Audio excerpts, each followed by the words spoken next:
Hello, and welcome to this latest episode of the Energy Insiders podcast. My name is Giles Parkinson. I'm the editor-in-chief of Renew Economy and editor of its sister site, the EV Focus, The Driven.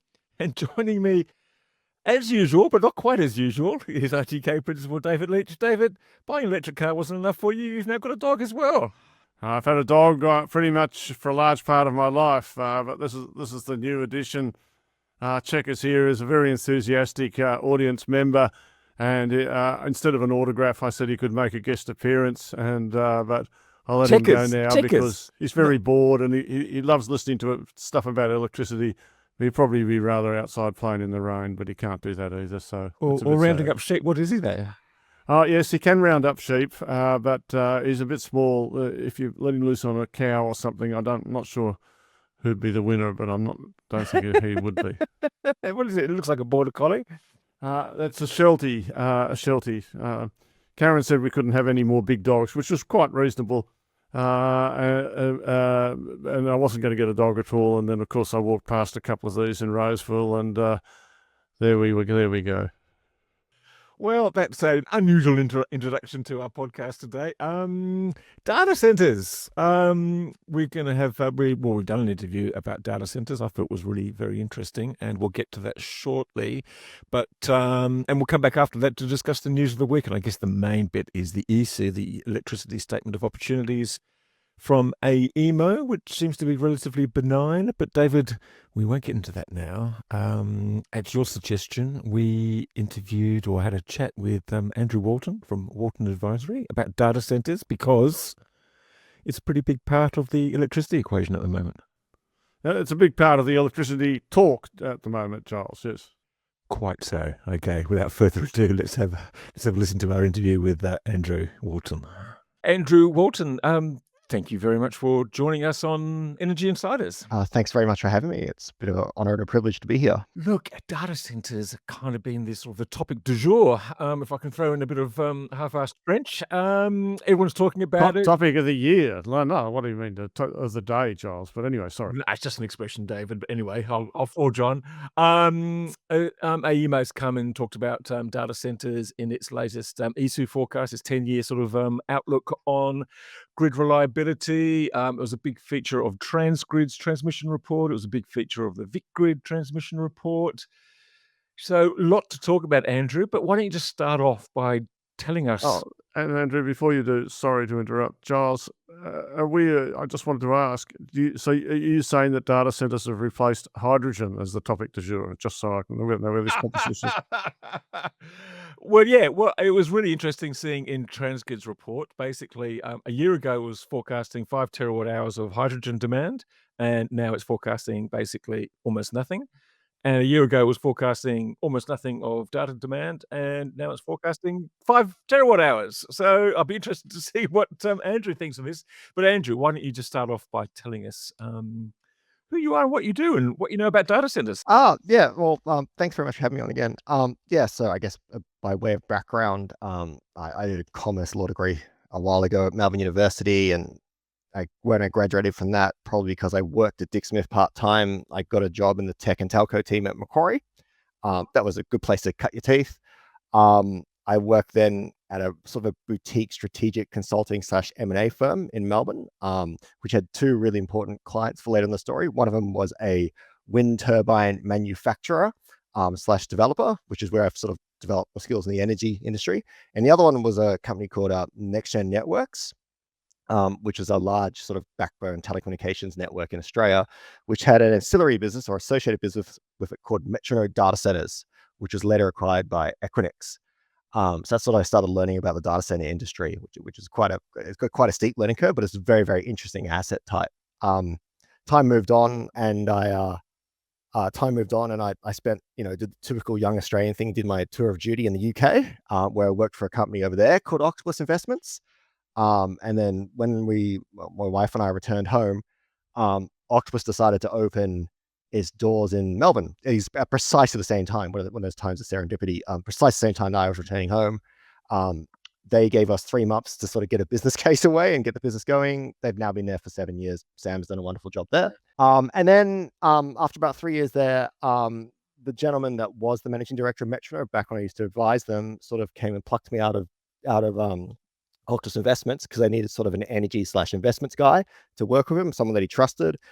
He could foresee that as part of the data center construction and the data center business model, energy was starting to become a more prevalent factor. So that was like, I happily sort of jumped across and worked with the management team there. Sort of a very strange role, but like it was sort of semi-commercial and semi-operational. I would do things like negotiate energy contracts to energy connections, stuff like that. And sort of also do customer contracts. So to understand exactly what the end users of those data centers really wanted out of the product they were purchasing off DCI. And then 4 years was a good duration, a good term there. And recently I've sort of stepped out on my own and sort of I've started my own consulting business that sort of operates between the space between data centers and energy. And now I find myself talking to you guys. Well, and we're very glad to have you on. So, on the basis of all that seems that you're fully qualified to continue on this podcast. So that's good to know. Look, what's your? I mean, we've seen. What do you make of these forecasts on data centers and things like that? What are you telling your clients about the possibilities in Australia for data center? I mean, how big are they? How much demand are we likely to see? Well, it's this kind of a push and pull that's sort of going on in whether Australia captures its, shall we say, fair share or greater than fair share of the data center market. We've got a lot of tailwinds and we've got a lot of headwinds as well. Part of the challenge there is that the data center industry itself is evolving very, very quickly. And it's sort of like a microcosm of the world writ large. Yes, it was news transcript. Yeah, well, it's interesting that the end user customers of data, so if you compare the 10 years Metronode to sort of DCI, the end user customers of data centers have been changing through time, and it's been sort of consolidating. So you end up having sort of you're facing a narrow amount of market share. And nowadays, as the business sort of stands today, the hyperscalers are the biggest guys in town, right? But we all hear about the AI revolution that's going to be coming upon us very, very soon. And so a lot of the future, that's going to determine a lot of the future growth of both the energy demand and the megawatts that are in Australia. But an AI data center by necessity is sort of, it's very, very different and greater in scale than a hyperscale data center, which in itself is quite different to a co-located data center or co-location. So Andrew, let's just get a few bits and pieces straight for our audience and ourselves, so that we can talk in standard terms. And maybe I was going to start with the global market, but let's just start in Australia.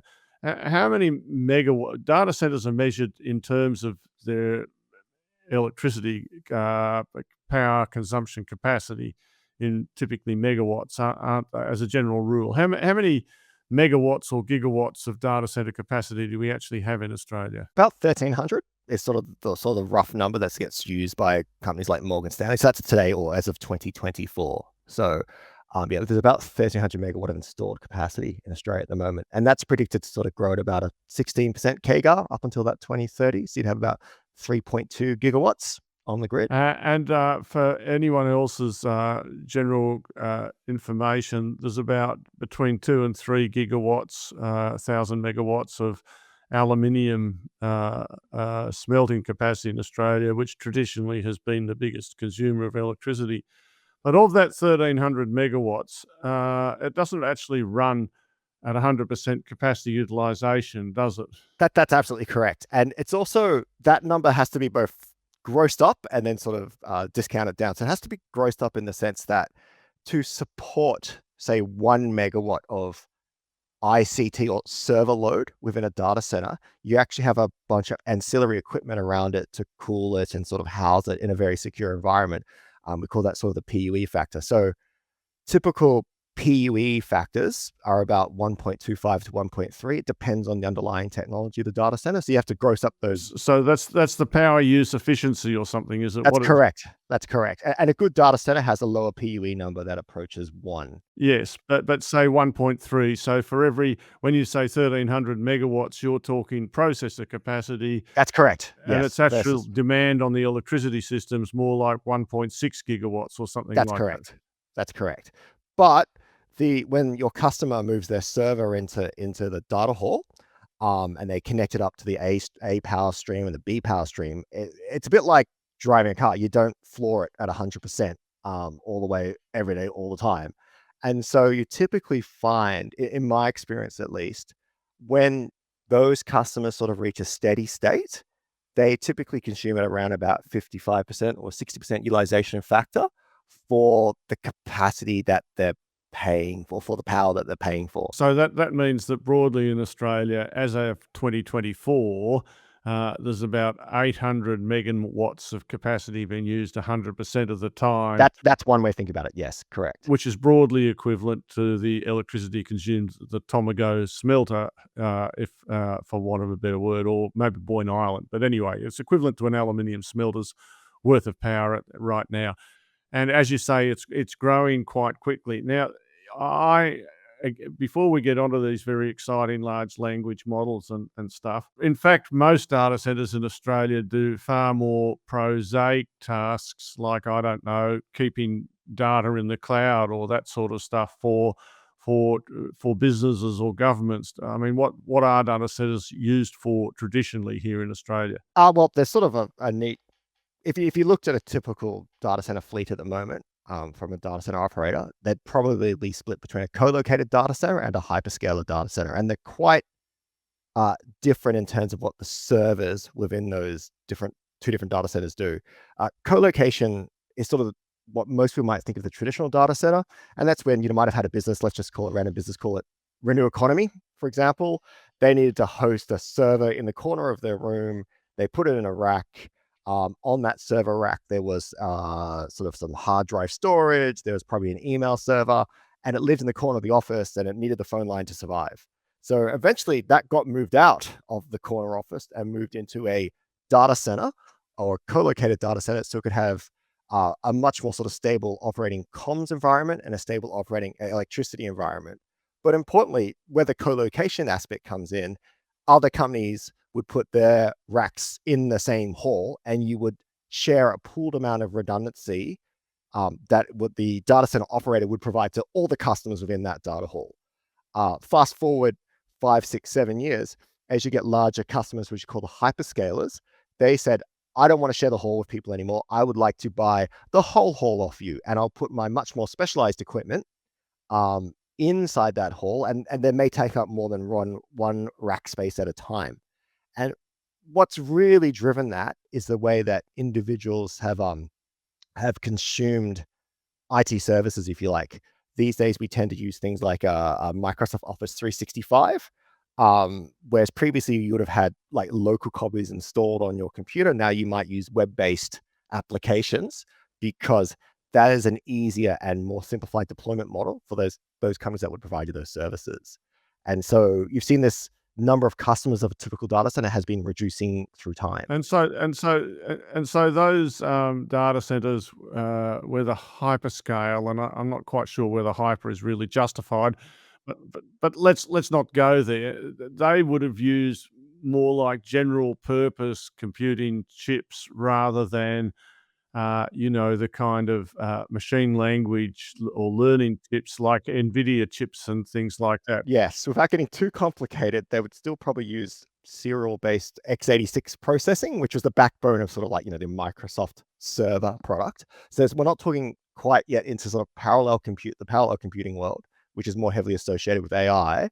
We're just talking about economies of scale and somewhat virtualized services, where it's about a gross amount of processing power to have a cloud product. Now, if we just what's the growth rate in those traditional sectors of the market? Is that where the 16% growth is still coming from? The 16% is still seen as the aggregate. You would have thought the majority of growth would have been actually at the AI level, as I understand the numbers. That's right. So these traditional data center uses in Australia and probably in other countries, which I'll come to, would essentially be have a slower growth rate in excess of GDP growth, but probably at a single digit rate, would you say? I'd agree with that, but I think what's sort of happening there is that people get attracted to the latest shiny object, and the shiny object is AI. So if you actually look at these big tech companies, Yeah. I'll come back to the AI. I just want to get to it slowly. yeah, I agree with you saying.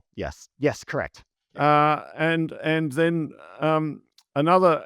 Now let's talk about where they're located and why. So these traditional data centers, really electricity consumption is an important variable cost, but it's not the biggest part of their total cost stack. The biggest part of the total cost stack is probably the computer depreciation, really, when you talk about it. Yeah, that is part of the driver of actually putting these devices within the data center itself, because you want it to be in a safe, maintained, climate-controlled environment where the product has as long an operating life as possible. So if you put yourself in the shoes of a data center client, right, the most expensive thing for them will be buying the actual equipment itself and getting their hands on the chips at the right time and the right type of server architecture.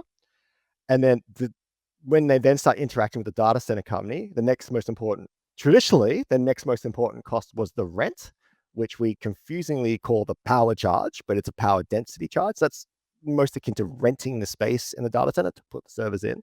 And then further on is the actual energy charge when the electrons run through those. Okay, let's not worry about the energy charge at the moment. So something I haven't quite realized with these co-located ones, the actual equipment still belongs to the customer. That's correct. That's absolutely correct. So the data center operator is more akin to a landlord to some extent, which is where you get, yeah. And would this still be the case in a hyperscale center?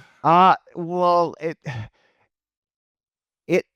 depends. There's a contractual relationship between the data center operator and the data center user, but when you end up having a data center which has sort of one key user, and you know it's going to have one key user or two, you end up that they get involved much more heavily in the design stage with what they call the spec for that. So it's a much more customized building. So rather than a one size fits all and everyone brings their small server racks in, we can then optimize the data center much earlier in the development process, and therefore that client is able to have a sort of a build to suit data center for their specific hyperscale purposes. That's right.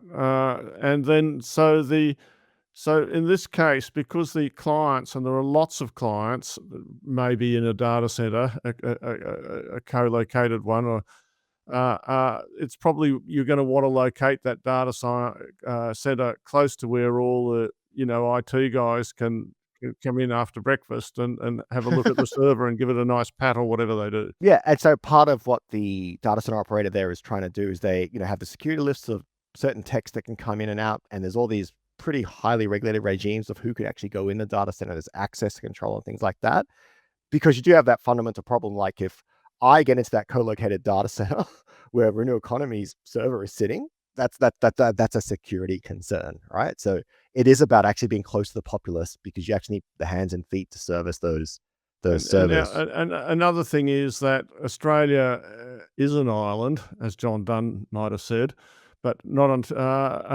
And really, we also have to think about all the telcos stuff that gets in, as well as the power.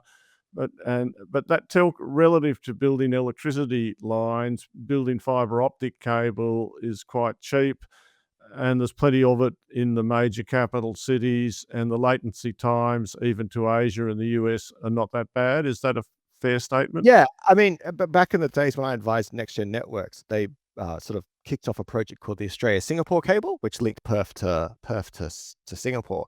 And it's interesting, you've touched on really important aspects of the history of data centers there. Data centers traditionally grew up as sort of an ancillary device to those, or ancillary building to those telecommunications networks.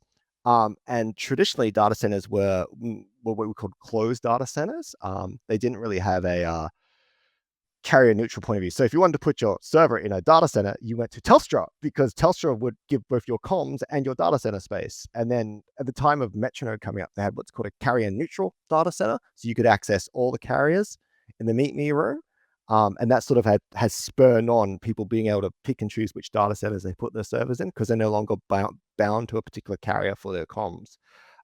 But it is sort of true that like there is a lot of sort of fiber optic capacity in Australia, and there's a lot of, shall we say, submarine fiber optic connectivity to the rest of the world, which becomes an important place if we want to capture some of the world's data on our shores. That's right. And before moving on to LLMs, which I'm coming to shortly, it was put to me years and years ago by someone who might know such stuff that, in fact, one reason why really big global companies might be hesitant about storing a whole bunch of global data in Australia was because they didn't really like our metadata laws. I'm not sure how valid or not that is, or whether you have an opinion about it. I haven't really have a fully thought through opinion on those sort of items, to be honest, but data security and data sovereignty has been a topic that's quite Debated. has been quite heavily debated, but it really depends on who the actual end user might be, particularly the whole data sovereignty thing, and that actually more goes to, from a data center aspect, what equipment sits inside the data center itself. So certain telecommunications devices are banned from certain data. You've got to use servers from a certain country. They're manufactured in a certain country. So sort of more goes to that sort of, the security is sort of built from like, zero trust level security all the way up in terms of all the way through the design of any given data center, if it wants to be seen as accredited to holding data of a particular level. And some clients will demand that. That's right. And some clients mightn't want the government being able to access their metadata no matter what. But let's not spend any more time on that. Let's go on to now where all the excitement's coming from, which is the extra growth surge that comes from AI or large language models. And so the kind of data center that's required, let's just talk about the basics, the kind of computer that is required for learning models is really very different to the general purpose Intel computer. It typically is very good at doing parallel processing, and it turns out that the chips that were originally made for gaming or displays by NVIDIA are the kind of chips that you have to have for this kind of learning models. Is that right? Yeah, you've sort of hit the nail on the head there, David. Although the NVIDIA story is a little bit more, it's a bit broader than that. The NVIDIA is in about the third iteration of its company life, where the first iteration was the old graphics cards. But yeah, it's these days that it's NVIDIA is sort of the tech you'll find within the data hall. And so where NVIDIA's done a very, very good job at capturing a particular part of the market share, is that it is their technology that now gets put into the large AI data centers to support essentially the parallel processing cores.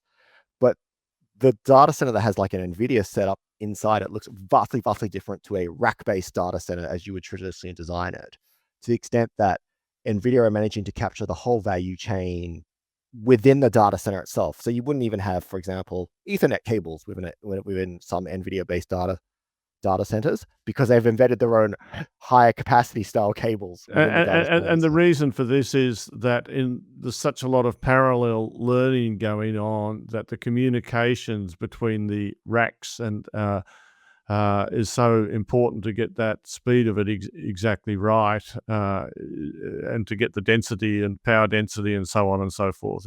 Yeah, that's correct. So a lot of the innovation happens at the rack, or the sort of inside the hall level, and so NVIDIA are responsible for that, and they have the world leading product. And then all the companies that are developing the AI models want to use the fastest and latest technology, right? And we won't talk about the Tensor or CUDA sort of kind of software that actually is used for the training. But the point is, these data centers, well, let me start. Does Australia have any such data centers, or even parts of existing data centers that are arranged this way? Well, as I understand it, we do have elements of the computing power that can do those sort of calculations scattered about in certain data centers in small instances. But do we have a large 500 megawatt AI data center sitting in Australia? No, we know the answer to that is no. Yeah, that's correct. But that is what we're trying to prove ourselves as the place that, when the Americans decide that the next place to put a large AI data set, that we want that to come to Australia. That's sort of the end goal. But Right? at the moment, right? I mean, if we look around the world, and this is where I could have asked at the beginning, but I wanted to cover these basics before we got there. If we look around the world, the places where these centers have been built in the first instance is China and regions of the USA, and a little bit in Europe. And then if we were to come down, maybe there's people in places like Malaysia that think that they're well capable of delivering that kind of solution. Firstly, as to where the investment is today, have I got it sort of right? Yeah, that's well, the Americans are the ones who are leading the way. It's their companies that are sort of developing the AI models, and they've got multiple companies competing against each other to invent the best style AI model. The Chinese, to my knowledge, are sort of responding to that to do their own sort of homegrown style models in response to the Americans. So they're trying to keep up with the tech race. When it came to where data centers will be located outside the USA, the reason Malaysia was seen to have shall we say, an advantage was it was close to Singapore, but Singapore itself had a moratorium on data centers. I mean, Singapore is a small nation state It doesn't actually have much power, Singapore. That's one of its problems. But go on. That's correct, yeah. They haven't got much land or power, right? And if they did have it, it'd be to support the population. But across the strait, that's if you could locate data centers there that are within, a relatively short time in terms of latency, that's where it's being driven as that. So just off the top of your head, are you aware of any like greater than 100 megawatt data centers for use in LLMs that have actually been built or are being built in Malaysia? No, not off the top of my head, but I must admit I haven't run the microscope over that particular jurisdiction. Okay, so again, if I'm reading, what I learn is that as you go up the scale where you've got these large language models with parallel processing, there's a lot about it, but all of a sudden the fact of being close to all your customers doesn't matter because you've only got one customer typically, and all of a sudden your power demand is way higher, so being located. And I think, comes even in traditional data centers in terms of variable cost, energy, electricity can be 80% of total costs. But once you get to these really big things, I mean, other than the depreciation on the NVIDIA processors, the H100s or whatever they are, electricity cost is just about, and cooling cost is just about everything, isn't it? Well, it's in terms of what you can control when you're operating. Yeah, that's correct. So that's why at the get-go, you want to have a data center designed with a low PUE. So it's the most efficient in terms of actually powering your chips. But then the input cost that they've got to face is the cost per kilowatt hour, effectively. So that's when you look at the things that they can control in terms of total cost of ownership, a low cost energy jurisdiction is to be preferred over a higher cost one, that's for sure. That's right. Although, again, just while we're talking about this from a business perspective rather than an electricity perspective, I understand that if you've got a choice of, you can go out, that there are some people that build these data centers just for anyone to come along and say, I'll rent you for a year or so and use you to train my model and stuff, and then I might run it somewhere else. Or you can have your Google or your Meta guys or whoever it is come along and say, we're going to build and own and operate it for ourselves. You've got a couple of different competing business models there, haven't you? Yeah, that's correct. So even if you're a hyperscaler, or if you own a data center which is a hyperscaler, you've always got the specter that if you price your deals incorrectly, your customer can be your competitor. But I think one of the things that's important to realize, there is a belief that in the AI world that you might be able to locate the training-based data centers at a different place to the inferencing-based ones. So ones that are more latency dependent have to be closer to the population source who would use the output. But when you actually have training-style data centers, which are more about, brute force calculations, or that's probably not the right way of expressing it, but massive amounts of computations where energy is a key input, then that's where you're looking to sort of optimize the energy equation, and when latency is less dependent. So you could look at locating them in different areas of, say, Australia, for example. That's right. And so when you look on a global scale, if you were to do so, and you're sitting in the United States and you say, for one reason or another, we'd like to build a data center somewhere else, where would Australia rate? Oh, that's a very, very vexed question.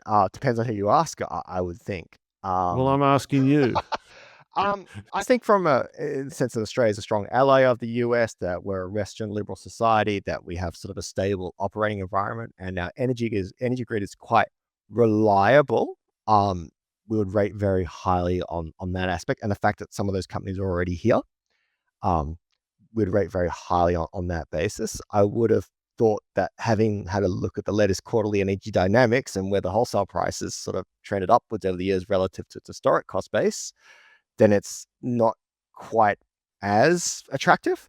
And if you have someone in the United States who has a particular home bias, particularly with the way they've delivered power to these data centers, as they've seen to have sponsored more sort of gas-fired generation, if they go, well, that's the ultimate business model, that we team up a AI data center with a gas-fired generator to sort of support the energy load, then that's a difficult question for Australia. So part of the task going forward is going to be convincing these customers that, the Australian energy grid is as resilient as that, despite the fact that it's got a different subset of generation technologies. On the other hand, if you look, I've seen quotes for gas generation in the United States for brownfield gas generation in the United States, where the capital cost is over $2 million a megawatt. It actually is a pretty expensive power source in and of itself, even before you start to think of the carbon emissions side of things. But I don't want to get too much into that, because the relative power cost changes too with currency depreciation and all sorts of things. I guess what I'm asking is, now if I look at it, is there that's from the overseas players, but it's not likely that any. What do you think about the prospects of the Australian government, as usual, having just saved a whole lot of money on the NDIS? They can now reinvest.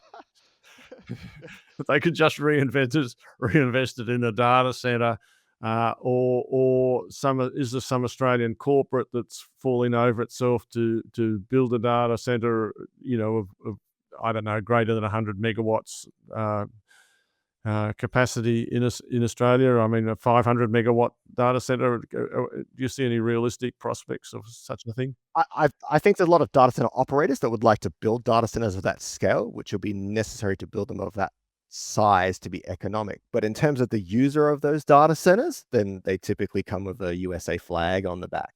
And that's the real challenge. Or a China flag, let's be honest. I mean, China can't, to get another little wrinkle, China can't import these NVIDIA chips, can they, very easily? So, anyway. Look, that's correct. But I think if they realize where those chips are going, the export controls will be put on pretty quickly. All right. So, all that said, I mean, it seems to me that the kind of 16, it's pretty risky, isn't it? I mean, like we've talked about the traditional data center usage growing at, single digits. I put that number out there, and you didn't want to disagree with it too much.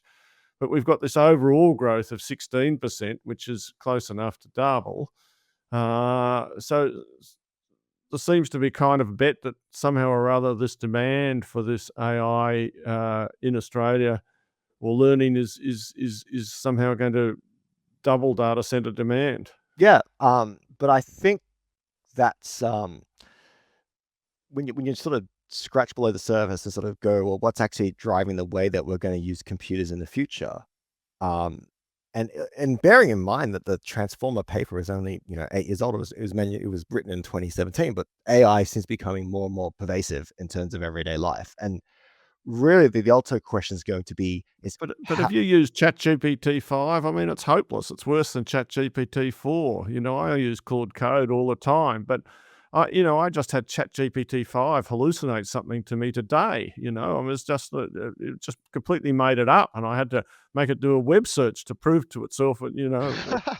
Well, but there will be the challenge of how much we trust the product, and that's the real challenge that these AI businesses have in terms of like what is now getting beyond the shiny new object phase, and is now going to move into ways that it can meaningfully increase our productivity. Oh, so let's talk about this a little bit more. Sorry, I'm jumping about the topic. So we talk 16% and 9%, and the difference comes down to the fact that businesses can be expected to demand to use services like ChatGPT or specialized agents to change the way they do work, and it's going to lift productivity in a wonderful way. I was just reading some Goldman Sachs research and listening to a podcast where they say that 3 years in, the impacts on employment and even productivity in the United States have been pretty minimal. You can see that some younger software engineers haven't done as well in the short term. It's just kind of interesting, but also sometimes it takes a long time for big shifts like this to get responded to. But despite all the claims, and it doesn't seem to me like this AI is necessarily, well, certainly not as big as, say, discovering electricity or motor cars.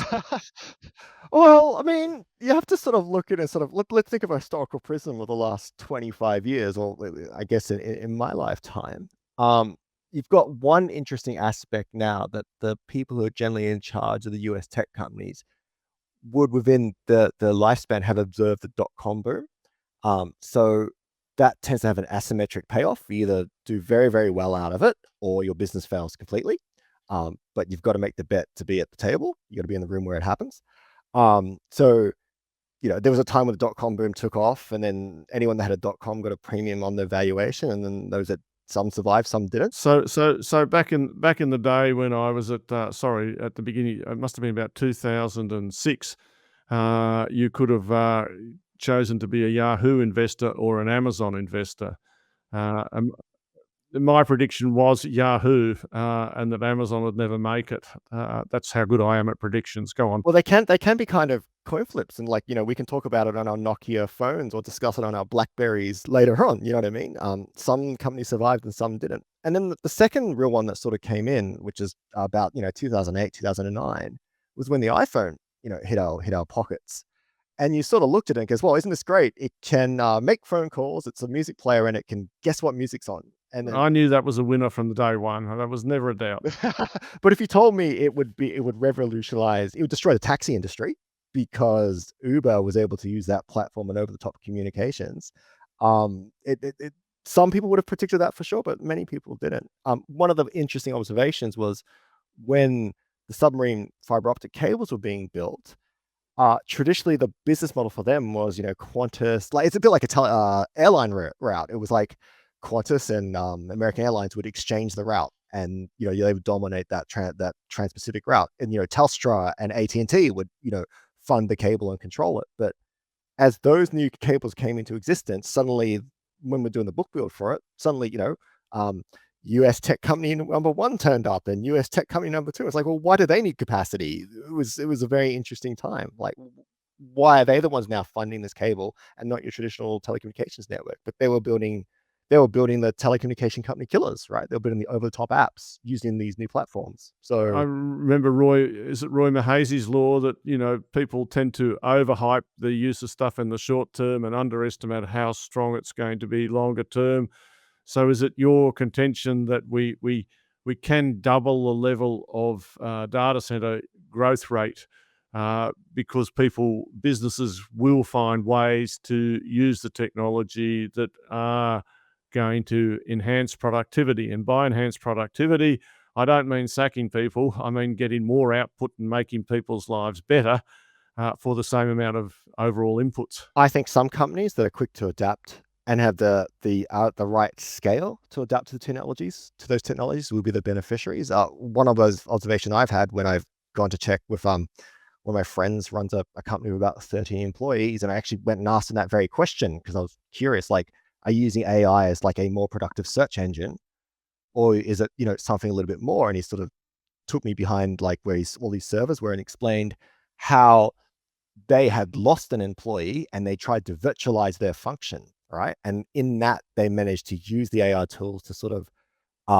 recreate and sort of make a much more efficient middle office, right? But that required the company not to be too big before you could implement it across the whole company-wide organization.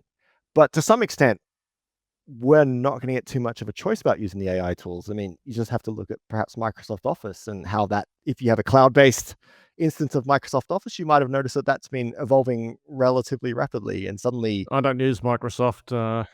I'm a Python and open source guy. there you go. But yeah, you'll find that like, or if you try to use Google search, suddenly there's an AI response ahead of your old search query. So it's sort of, there's a bit of like the user's got to go towards it, but there's a bit of like the company puts it out there directly in front of your eyeballs to sort of to start using and make you experiment with it. And then, you can look at the hallucinated answers and try to make up your mind. So I'd like to bring it back to sort of the grid in Australia, and I've got a couple of questions here. One is we've heard from a few renewable energy developers, and AGL even mentioned it in their annual report, buried somewhere quite deep, that talk about data centers and where they would be placed. Some renewable energy developers in sort of stranded zones are hoping desperately the data centers will come to them and use their power. What's the likelihood of that? It's a really interesting question, Giles. So you sort of go through the thought process going, well, if one of the central tenets of data center location was latency and proximity to population, and if that starts breaking down, then what are the other key tenets in sort of site selection? And you go, well, if I don't need to be like in near the Sydney West bulk supply point, which is the most sort of crowded substation from that perspective, I'm going to move out to where shall we say, the LCOEs should be dropping, in the sense that the irradiation is better and the wind blows faster. So therefore, the inverted commas, the firmed energy cost is cheaper. And that sort of naturally draws your eyes towards the red zones, because that's where all the renewable energy developers are moving to. But you still have the reality there that another central tenet of data center selection is that you're grid connected, right? So as part of your overall energy charges, you're going to have the, shall we say, at the very least, the transmission style costs for being connected. Or you're asking those renewable developers. Just technically, can I say, if you were behind within 1 kilometre of the Dinnerwin South substation, or any other substation, Dinnerwin's in the southwest zone, there's no transmission connection cost if you're within 1 kilometre, but you would still be connected. Yeah, but that's where the interesting opportunities sort of come up. It's almost like case by case basis. So it is that sort of aspect of like, or would you ask the renewable developer to not connect some of their generators to the grid, right, and try to do sort of stuff behind the meter, if you like. That's an interesting idea, because the economist Paul Krugman wrote a article just a few days ago talking about data centers, talking about their impact on the grid, raising concerns about the cost of the all the stuff that needs to be built for the data centers will eventually could fall onto other consumers. And he was suggesting that maybe they should be built off grid. Maybe they should bring their own resources. Well, that's where it becomes the sort of the way of doing things, or the central tenets of actually how a data center operates, becomes quite an interesting argument. Because if you ask a traditional data center operator, they get very nervous once if one of the two sort of connections into a data center fails, and suddenly you're running at a slightly less level of redundancy. They start getting very, very nervous, because the way the contractual suites all work, and the penalties if you don't supply your services.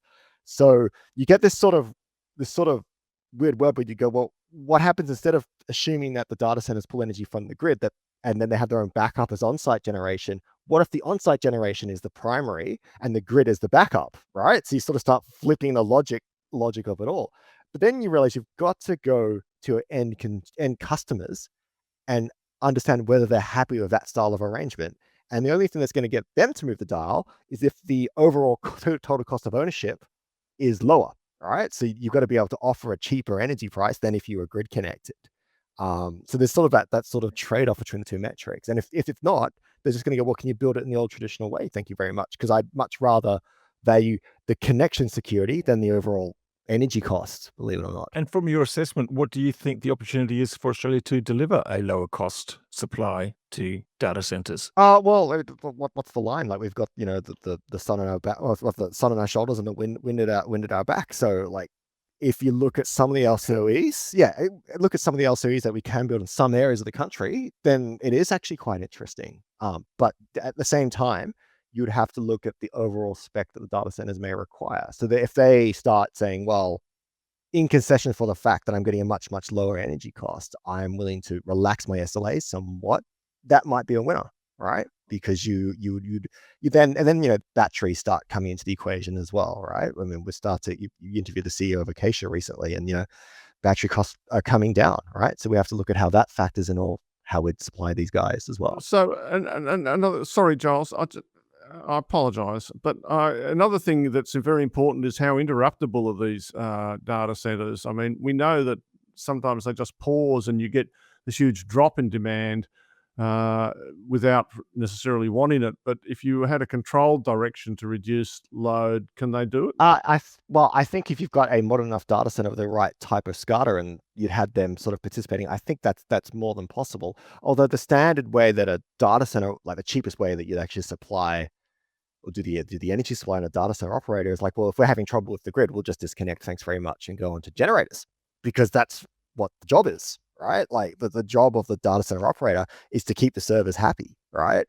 Come, hell or high water, to use the expression.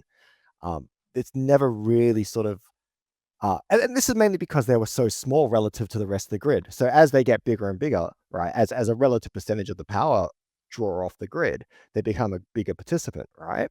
But in the world of the 5 megawatts and 10 megawatt data centers, they would sort of figure like they could trip off the grid without much effect, right? And so no one was really being harmed. But in the world where it's 100 meg that's instantaneously being pulled off, that has much greater repercussions for everyone else in the local, in the nearby area. And I think that's why the battery storage developers and some of the battery project owners are, see great possibilities in this. And AGL actually had an interesting graph in their latest report, just sort of showing how battery can sort of smooth out. Apart from those really big bursts in machine learning, but that's probably beyond my pay grade. I've just got one final question. I think I've asked this question before, but I can't remember who I asked it of. Is why Ireland suddenly got a sort of a steam ahead? Because apparently that's accounting for about 20% of its grid. Ireland is a really, really interesting case. I mean, everyone used the acronym FLAP, which is I think Frankfurt, London, Amsterdam, and Paris, and now it's FLAP-D. Like, so you add the Dublin to it.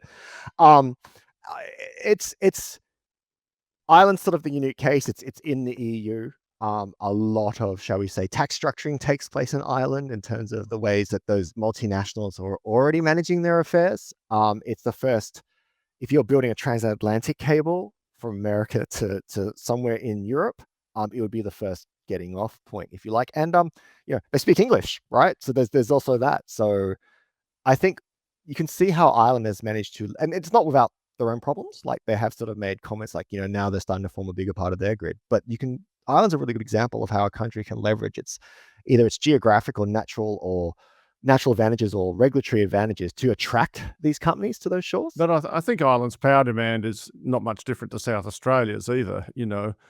In total, I might have that wrong, but it's not a really big grid. Yeah. I'd have to check the exact numbers myself, David. So I don't know the answer to that. Andrew, this has been a fascinating discussion. I learned more about data centers than I ever thought I ever would learn. But there you go. The industry scares me though with its acronyms. But look, thank you very much, David. Unless you've got any last questions. No, I'd like to say thanks to her. I hope this is not the last time we talk about data centers and LNMs. It's I like talking about the world of that world. There's a lot to talk about, more than we can cover, despite an excellent introduction from Andrew. It'll be interesting if we meet again in 2 years' time and actually see whether the predictions about how we use AI, actually take place. Maybe we'll be using, I don't know, synthetic versions ourselves to talk to each other. Well, I use Claude Code, which is Anthropic's. It's a split off if you're interested. I mean, it is very interesting, the actual economics of the data center owners, like ChatGPT. I mean, I think the one that's owned by Elon Musk is dropping $1 billion a month at the moment. So I mean, of cash, that's it's a big stakes game. But I mean, I personally use Claude Code every single day. I couldn't do what I do without it anymore, and that's only taken a year. I have absolutely no idea what you're talking about, but I'm going to get my Android to talk to your Android, and we'll fix up another interview in a couple of years' time. So thank you very much, Andrew. Thanks so much for your time, guys. And that was Andrew Walton from Walton Advisory. David, fascinating stuff. I don't think I understood half of it, but it's my children are still amazed I actually managed to sign onto a computer each morning and switch it on. So data centers is probably a bit beyond my pay grade, but it is really interesting. And as you said before the interview, it's talked about, and we're yet to see how it actually transpires. It is interesting. Data centers have tremendous potential, and I think they're a lot more real in some ways, a lot more immediate than the hydrogen kind of thing, but also subject to this great hope because everyone wants to have this massive new source of electricity demand, and data centers provide that. And the actual facts and the truths of what the data centers are up to. Checkers is walking off with your carpet. For those on the video call, that's quite funny. Anyway, the point is there's a lot to learn about data centers, and they're part of a complex industry in which electricity plays a big part. And you can't really understand the future of data centers without understanding a little bit about large language models, artificial intelligence, the great steps forward that it's made in the past couple of years, but also understanding that so much has happened in a short space of time that it's still very hard to tell where we're going to end up with in the space. Absolutely. And it's fascinating to see just the change. I mean, you mentioned at the start of that interview about Transgrid and how it just completely flipped its forecasts. We've seen AEMO preparing us for the very same thing with their next ISP. We've gone from sort of green hydrogen exports to sort of electric superpower to, green industry. So it kind of chops and changes, and a lot of the hype that sort of just kind of dissipates. Data centers seem to be a bit more real, and it did feature actually in the ESOO report, which despite a forecast, reasonably sizable increase in sort of annual demand between now and 2035, up 25% from previous forecasts, I think, or 21% was it? It's reasonably benign, but things do have to get built. Look, the main thing I looked at in the ESOO that caught my eye immediately, in fact, I went straight to, I think it's about page 45, to look at the schedule of coal closures, because that's what I really... that's one of two things that are of actual interest at the moment, and they still have and will have until someone tells them differently, someone officially tells them differently, Eraring closing in 2027, and Yallourn West, Yallourn closing in 2028, and then they have Callide B as the next closure after that. And then if you look at their actual graph, they have every other coal generator except maybe Mount Piper closing in 2033, I think it is. So that's the situation that we have and that they're dealing with, and they're saying that we can manage these coal closures without with the available resources. So that's good. But the bottom and underlying point about everything, Giles, the only thing in some ways that I think you need to understand, or the industry needs to understand, is that, Chris Bowen's reputation is going to rest on getting something that's credible in relation to the 80% by 2030 target. It doesn't have to be 80%. If it's like 70%, then and you can see 80%'s on the way, then we'll get there. And you're not going to get there unless you get those transmission and wind and solar projects built and commissioned. So, unless you think he can't make that happen, and I don't think that, I think he can make it happen one way or another, it is going to happen. How does he make it happen? Because the CEC investment report showed that zero for wind and just a few solar and battery hybrids, and of course battery storage. And we've seen another financial close, I think, just this week for another big battery. How do we make financial close happens, contracts written for those wind and solar farms? Well, I think it's going to come through the CIS. As you said, and as I said previously, it's very obvious that unless they're absolutely forced to, AGL and Origin and Energy Australia are going to do as little as possible to assist the process. I'm not going to necessarily put on a hat and say that that's because they even want to keep their coal generators going, necessarily. But the fact is that the only PPA or anything to do with wind or solar that AGL has done in the last 5 years and longer is Rye Park, and it only did that, you might argue, because it was a 20% shareholder in Tilt. Energy Australia, it's fair to say, has done something with Golden Plains stage 2. We've done an offtake agreement, yeah. Yeah, and Origin has done nothing at all. The last thing it did was Stockyard Hill, which was so long ago I can barely remember the name of it. And yet Origin's got Eraring closing in a couple of years, but it's announced zero in terms of what it's going to do to replace that energy. So the question is, why is that the case, right? Even if you think that they'd love to keep their coal generators going for as long as possible, it's still the case that Origin knows it's going to close Eraring, and it's got like 15 terawatt hours of energy, which requires 3 gigawatts minimum of 3 to 4 gigawatts, and it's not going to be the developer of that. It's not going to sign the PPAs unless it's forced to. It could be forced to with an REC scheme, but Tim Nelson was kind of warned off those, even though he loves them. So he's not going there, and so the reason is why, and the reason is possibly to do with the fact that when you sign a PPA, you're committing to pay a fixed price for electricity, but you're only receiving the spot price in the market. And I suspect that these generators have made an assessment that on average, that's a bad bet. So who else is going to write contracts with them?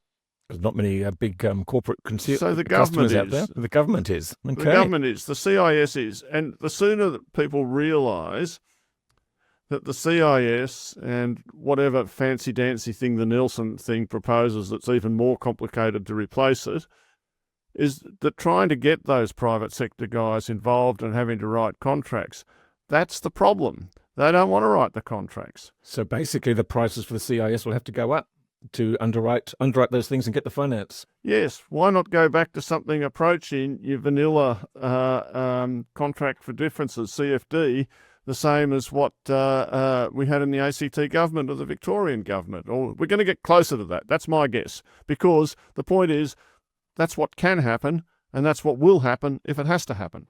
Yeah, absolutely. And the ACT government was very successful in that, reaching its target of net 100% renewables. And I should remind people, with those big debates around the renewable energy target in the middle of the Abbott government, basically kept the wind and solar industry alive in Australia. So it was incredibly important what it did, and maybe that's the way to get over these lines now. Well, David, I can hear Checkers eating your carpet in the background, so I think we probably need to wind this podcast up pretty quickly. We had a really good long interview with Andrew, which was great. So, and unless there's anything else to sort of suddenly announce or add.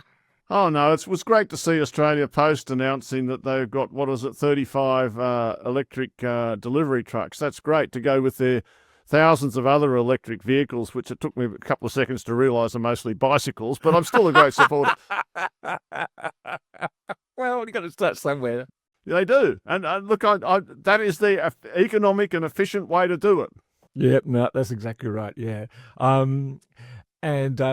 Look, actually, just while we're on electric vehicles too, it's actually interesting seeing BHP sort of punt its big spending on mine electric vehicles and electric excavators and things like that into the 2030s, in sharp contrast to Fortescue. And yeah, so here we go. We've got Checkers back on screen. So welcome back, Checkers. Done enough with the carpet. David, thank you very much. Thanks for the great idea to have Andrew Walton on from Walton Advisory. Fantastic fascinating to listen to the data center stuff. And we'll be back with another episode of the Energy Insiders podcast next week. Thanks to our sponsors, Evergen and Pylon.